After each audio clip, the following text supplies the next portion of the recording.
Hello students, मैं सुधांशु स्वागत करता हूं आपका आशीष तिवारी यूट्यूब चैनल पर। आशा करता हूं कि आप सभी अच्छे होंगे।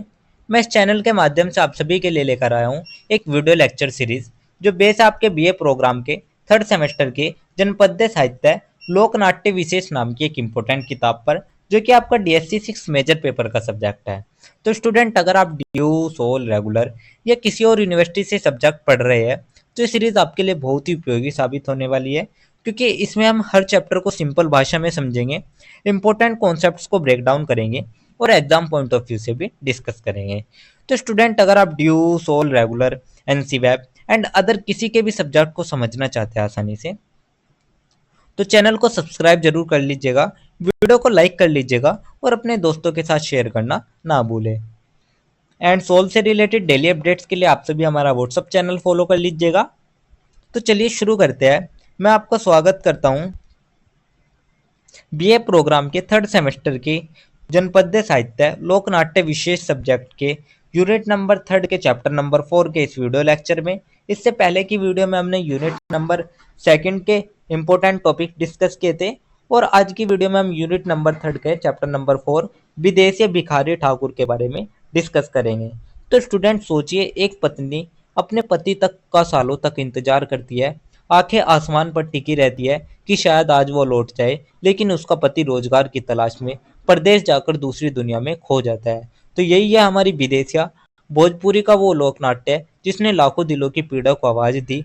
आज हम बात करेंगे इसकी रचयिता भिखारी ठाकुर और इस नाटक की कहानी की। तो चलिए इस चैप्टर की जो हम शुरुआत कर लेते हैं, वो हम सबसे पहले एक छोटी सी प्रस्तावना से कर लेते हैं। तो सबसे पहले हम एक छोटी सी प्रस्तावना देख लेते हैं। प्रस्तावना में हम देखेंगे विदेशिया भोजपुरी का लोकप्रिय लोकनाट्य है।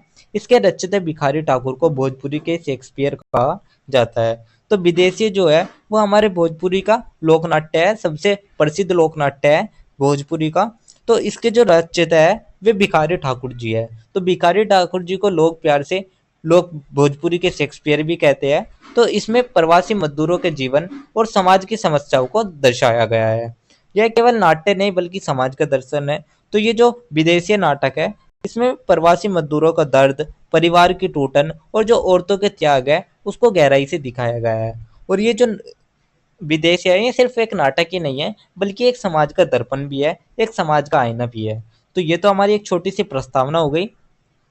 प्रस्तावना के बाद जो हमारा नेक्स्ट टॉपिक आता है वो हमारा आता है भिखारी ठाकुर एक परिचय। तो अब हम बात कर लेते हैं भिखारी ठाकुर जी के जीवन परिचय के बारे में। तो जैसे कि आप देख सकते हैं, ये हमारे भिखारी ठाकुर जी है, जिनका जन्म 1887 ईस्वी में बिहार के छपरा जिले में हुआ था।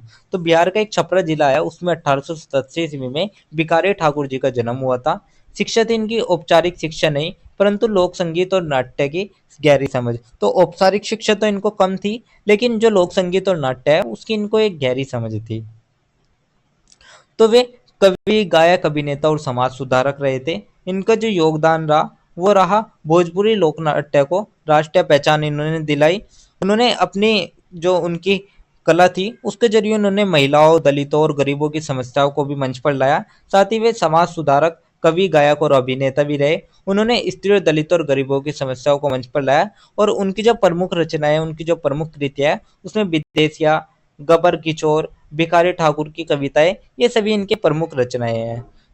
एंड ओवर फिर बाद में हमारे 1971 में इनका निधन होगा, लेकिन उनकी जो आवाज है वो आज भी गांव गांव उससे गूंजती है। तो ये तो हमारा भिखारी ठाकुर एक परिचय हो गया। इसके बाद जो हमारा नेक्स्ट टॉपिक आता है वो हमारा आता है विदेशिया कथासार। तो अब हम बात कर लेते हैं विदेशिया कथासार के बारे में। तो ये हमारा विदेशिया फोल्क थिएटर है, यानी कि विदेशिया कथासार। तो अब हम बात कर लेते हैं विदेशिया में आखिर कथासार क्या है विदेशिया का। तो कथा एक परिवार और समाज की सच्चाई पर आधारित है। तो जो विदेशिया है वो एक परिवार और समाज की सच्चाई को सामने लाता है। इसमें मुख्य पात्र है विदेशिया, जो कि एक पति है, और पत्नी है प्यारी सरीके। तो उसमें जो पति है उसका नाम विदेशिया है, लेकिन उसकी जो पत्नी है उसका नाम प्यारी सरीके है। तो पति रोजगार की तलाश में परदेश चला जाता है, तो पत्नी घर पर अकेली रह जाती है। उसके दुख, विरह और पीड़ा को उसमें दिखाया गया है। तो जब भी जो उसका पति है वो रोजगार पर चला जाता है, तो जो पत्नी है वो अकेली पड़ जाती है। तो उसके दुख, विरह और पीड़ा को ही नाटक में जीवंत किया गया है। तो पति प्रदेश में दूसरी स्त्री से संबंध बना लेता है, इसलिए वो अपनी जो उसकी पत्नी है प्यारी सरीके उसको वो भूल जाता है, और पत्नी पूरी अंत तक अपने पति की प्रतीक्षा करती रहती है, लेकिन उसका जो पति है वो वापस नहीं आता है। तो इसका क्या संदेश क्या दिया गया है? संदेश इसमें यही दिया गया है कि प्रवास और गरीबी ने भारतीय परिवार और स्त्रियों को कितना दुख दिया है। सबसे ज्यादा दुख हमारे गरीबी और परिवार के कारण स्त्रियों को मिला है। तो यही था हमारा विदेशिया कथासार, जो कि मैंने आपको बता दिया, जिसमें दो पात्र थे, विदेशिया और उसकी पत्नी प्यारी सरीकी। तो विदेशिया रोजगार की तलाश में प्रदेश में जाता है और प्रदेश में फिर वो दूसरी स्त्री के साथ संबंध बना लेता है, और उसकी जो पत्नी है प्यारी सरीके, वो लाइफ टाइम उसका वेट करती रहती है, लेकिन उसका जो पति है विदेशिया वो कभी वापस नहीं आता है। तो यही था हमारा विदेशिया कथासार। इसके बाद जो हमारा नेक्स्ट टॉपिक आता है वो हमारा आता है कथ्य शिल्प समीक्षा। तो अब हम बात कर लेते हैं कथ्य शिल्प समीक्षा के बारे में। तो सबसे पहले हम कथ्य देखेंगे। तो कथ्य इसमें प्रवासी मजदूर की समस्या को दिखाया गया है, साथ ही इसमें स्त्री का त्याग और पीड़ा को दिखाया गया, और परिवार का बिखराव किस तरीके से हुआ है वो सभी चीजें इसमें कथ्य के रूप में दी गई है। तो ये तो हमारा कथ्य हो गया। अब हम बात कर लेते हैं शिल्प की। शिल्प में हम देखेंगे भोजपुरी लोक भाषा में इसका प्रयोग किया गया है इसमें। साथ ही गीत, नृत्य और हास्य का प्रयोग भी, इन सभी का सुंदर मिश्रण भी हमें देखने को मिल जाता है। और सरल मंचन और स्थानीय वेशभूषा और लोक संगीत हमें इसमें देखने को मिल जाता है। यथार्थवादी प्रस्तुति जो दर्शकों को प्रभावित करती है, और हास्य और व्यंग के बीच इसमें सामाजिक चोट भी दिखाई गई है। तो यही वजह है कि जो विदेशिया है वो हर दर्शक के दिल को छू जाता है। तो ये तो हमारा कथा शिल्प हो गया, समीक्षा हमने देख ली। इसके बाद जो हमारा नेक्स्ट टॉपिक आता है वो हमारा व्याख्या आता है। तो अब हम बात कर लेते हैं व्याख्या के बारे में। तो विदेशी केवल नाटक नहीं बल्कि समाज का आईना है। तो विदेशी जो है उसको हम एक नाटक के रूप में नहीं देख सकते, बल्कि वो समाज का एक दर्पण भी है। यह उस समय की गरीबी, बेरोजगारी और प्रवासन की समस्याओं को सामने लाता है। तो इसमें वो दिखाता है कि किस तरीके से एक गरीब और बेरोजगार लाखों लोगों को घर छोड़ने पर मजबूर कर देती है। स्त्री की निष्ठा, सहनशीलता और त्याग का चित्रण इसमें दिया गया है। उनकी मामलिक तस्वीरें इसमें सामने लाई गई है। साथ ही भिखारी ठाकुर ने उन हास्य रस के माध्यम से ही गहरी सामाजिक चोट की बात भी इन्होंने की है। इसने भोजपुरी समाज को अपनी समस्याओं पर सोचने पर मजबूर किया है। तो यही था हमारा एक व्याख्या जो कि मैंने आपको बता दी है। इसके बाद जो हमारा नेक्स्ट टॉपिक आता है वो हमारा आता है निष्कर्ष। तो अब हम ओवरऑल पूरे चैप्टर का एक छोटा सा निष्कर्ष देख लेते हैं। निष्कर्ष में हम देखेंगे विदेशिया भोजपुरी रंगमंच की महान कृति है। भिखारी ठाकुर ने इसके माध्यम से समाज की ज्वलन समस्याओं को उजागर किया।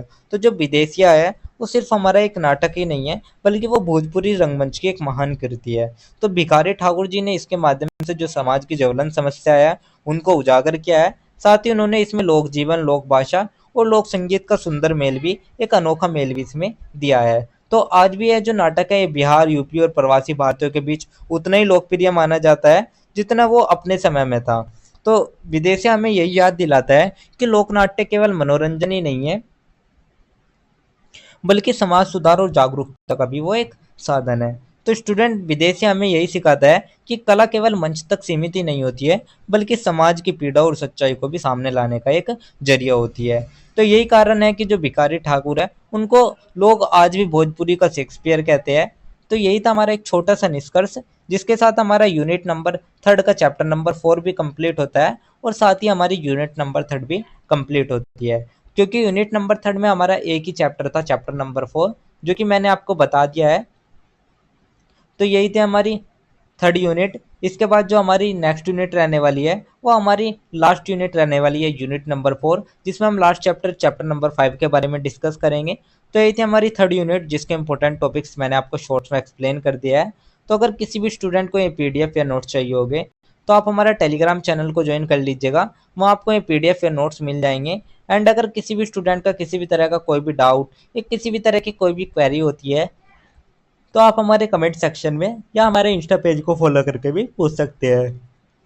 डेली अपडेट्स के लिए आप सभी हमारा व्हाट्सएप चैनल फॉलो कर लीजिएगा, और अगर आपको ये लेक्चर उपयोगी लगा तो वीडियो को लाइक कर लीजिएगा, चैनल को सब्सक्राइब कर लीजिएगा, और अगले अध्याय के लिए तैयार रहिएगा, जहां हम बात करेंगे हमारी लास्ट यूनिट, जो कि हमारी यूनिट नंबर 4 रहने वाली है, जो कि हमारे यूनिट नंबर 4 का चैप्टर नंबर 5 रहने वाला है नेक्स्ट वीडियो में, जिसमें हम राजयोगी बर्तरी, मालवी मठ, सिद्धेश्वर सैन के बारे में डिस्कस करेंगे। तो स्टूडेंट, ये हमारी नेक्स्ट जो वीडियो रहने वाली है वो हमारी लास्ट वीडियो रहने वाली है इस सब्जेक्ट की, क्योंकि इसी के साथ ही हमारा सिलेबस भी कंप्लीट हो जाएगा। तो नेक्स्ट वीडियो में हम यूनिट नंबर 4 के बारे में बात करेंगे। तो आप सभी का बहुत बहुत धन्यवाद। आपका दिन शुभ रहे।